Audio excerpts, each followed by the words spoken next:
Hello, everyone. Today, I will be talking about our work on RECL, a system that enables responsive and resource-efficient continuous learning for video analytics workloads. This is joint work with my colleagues and collaborators at MIT, Microsoft, University of Chicago, and Princeton and Zhejiang University.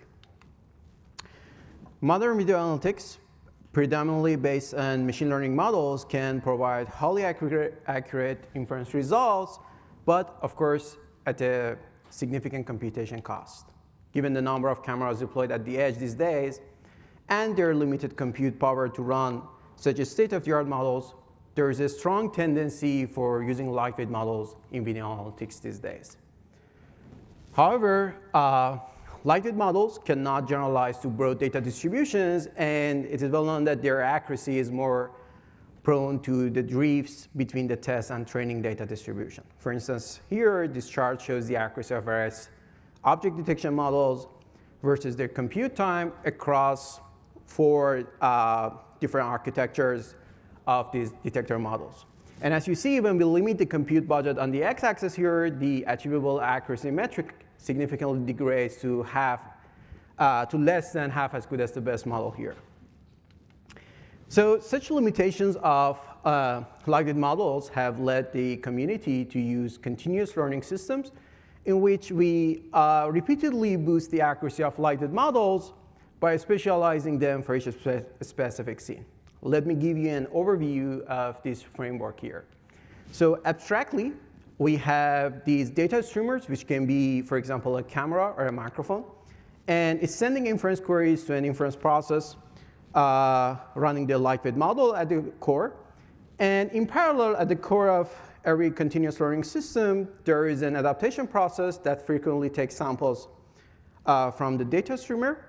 It specializes the inference model on those samples and updates the model that's used for inference. For this talk, I will be focusing on the adaptation process here. So the most common approach for the continuous learning systems these days is through model retraining.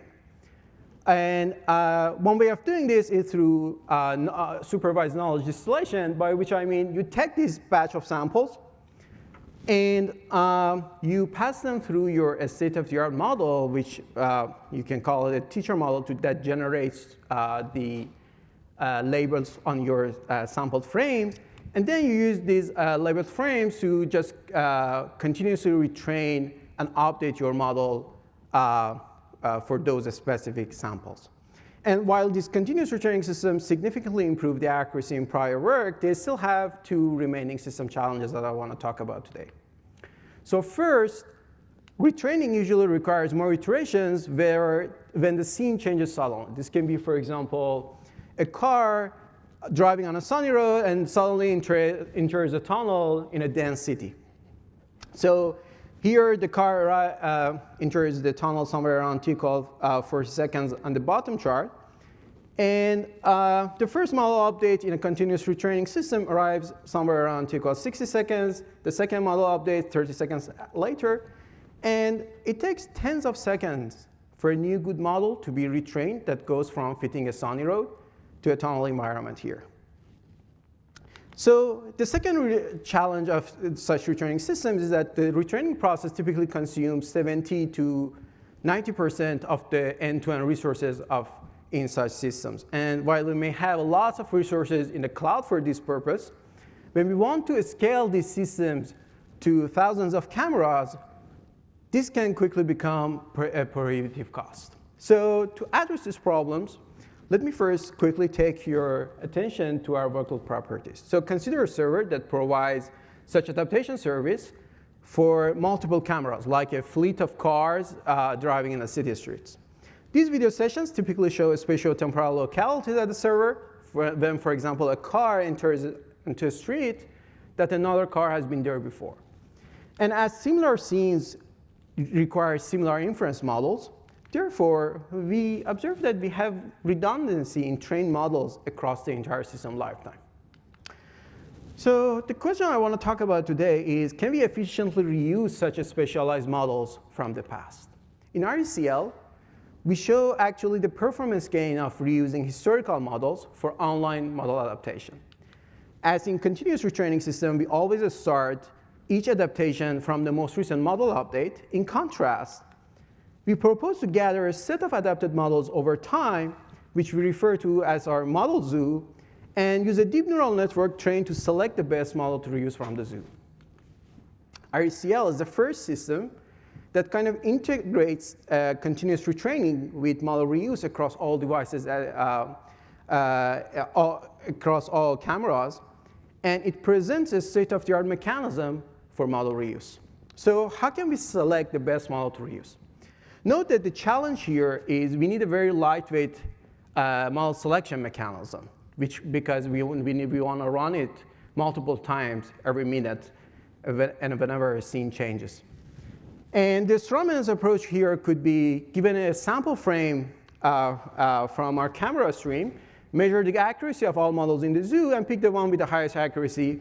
But you see that this can quickly become computationally intractable as the system scales to hundreds or thousands of models in the zoo.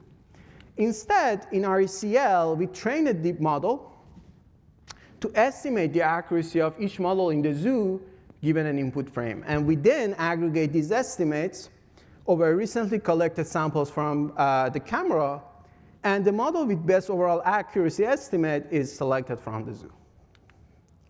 So there are three main components in RECL: continuous retraining, updating model zoo and model selector, and our model reuse mechanism.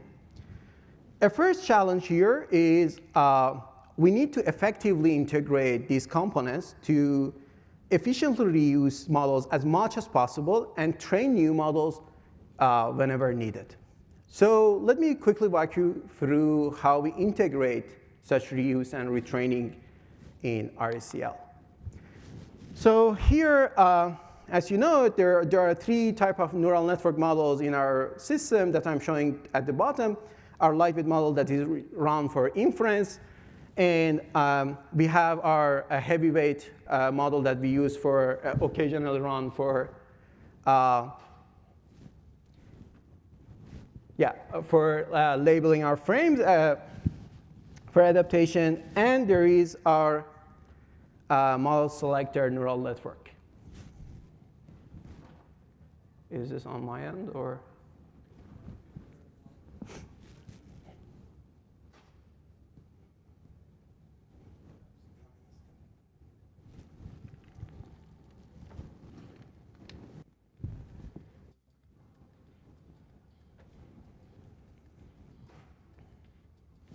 Okay.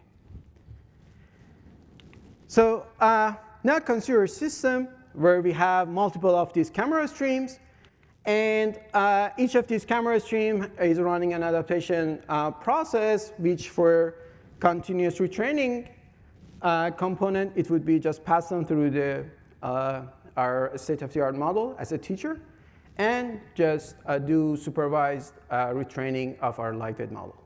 And we also have our model selector mechanism to be updated. So every time we train a new model, we can potentially add that to our model zoo and update our model selector and the neural network for model selection, and then share that model zoo and model selector across all adaptation processes.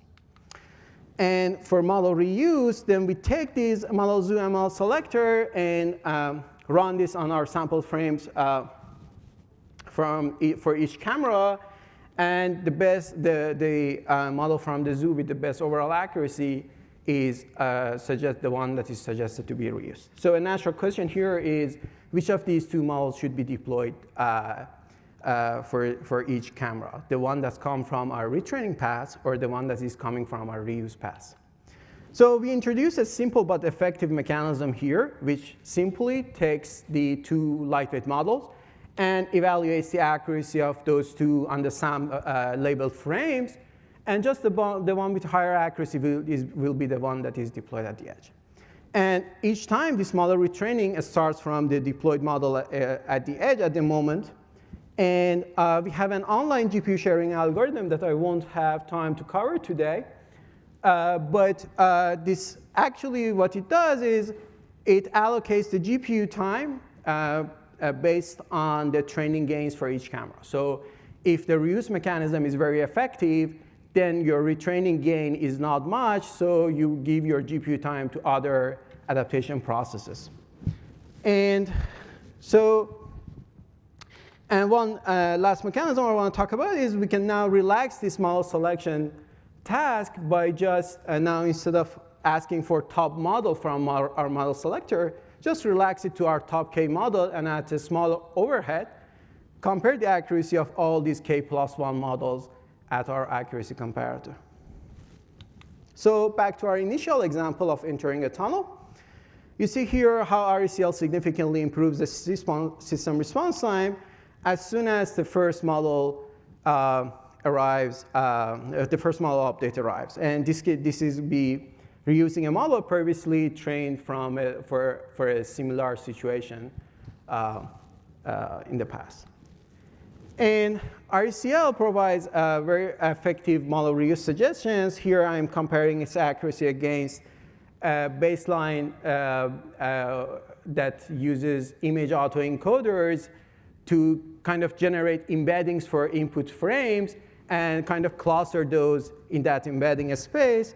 And I'm also showing the results for Oracle model that does that Stroman approach, exhaustively searching all models, which is computationally infeasible, of course. And as you see, RECL performs very close to Oracle model. And most importantly, you see that its accuracy is improving with time as a more comprehensive zoo of models is collected over time. And to that, note that we don't want our model zoo to grow arbitrarily in size, because now the task of model selector will become harder and harder as the model zoo grows. So let me show you. So for admitting models to the zoo, we just simply decide our accuracy comparator to admit models which outperform the reuse suggestions by some certain margin. And when this, and if you look at the Oracle suggestions, the larger the model zoo would be definitely better, because now you have a better coverage of models. But this is not the same for RECL, because now when you have a very easy admission process, it is very challenging to computationally learn an effective model selector. And if you have a very hard admission process, you will have a poor zoo coverage, the same as in our Oracle model. So there should be a balance in your admission hardness. And also, we have an eviction model process where we remove models that are used less than a certain amount of time over the pass window, like a day. And pruning improves this accuracy by, again, making the model selection task easier. So we find out that a couple of hundreds of models can provide very effective suggestions in our evaluation setup. But to that point, we evaluate RECL on over 70 hours of video deriving video sessions across 150 sessions from YouTube. And we have here the task of object detection. And we use a single NVIDIA V100 GPU shared across all these adaptation processes for all these computation tasks that I mentioned in RECL system. Just the inference processes are assumed that each camera can locally provision its own amount of resources for the lightweight inference. So for the RECL performance, I'm here showing the accuracy that we achieve versus the number of cameras on the x-axis. So if you do no adaptation, nothing changes with the number of cameras, as these are provisioning independent amount of resources. And here are the continuous retraining approaches, two systems in recent work. And as you see, the gain of these continuous retraining systems diminishes as the system scales to more cameras, because now the load of continuous retraining on our GPU is significantly increasing. And if your model suggestions are not very effective, of course, the load is still, the burden will be on the continuous retraining path. So you won't get much performance improvement. And here is RECL. And note that RECL can also significantly improve performance with more resources available for adaptation purposes. So today, I talked about 3 main components of RECL, about model reuse, how we integrate reuse and retraining, and how we manage the model zoo. But there are also 2 other important components in RECL that I won't have time to cover today. But basically, one of them is about how we can effectively share GPU across adaptation processes without significant profiling overhead. And the other is how we can efficiently update our model selector every time we change our model zoo. And for further details, please refer to our paper. And so in summary, RECL significantly improves the system response time and compute resource efficiency by actually exploiting the video locality across time and sessions at a scale. And RECL provides a state-of-the-art reuse accuracy and can effectively integrate retraining and reuse across all camera sessions. With that, I would be happy to take any questions.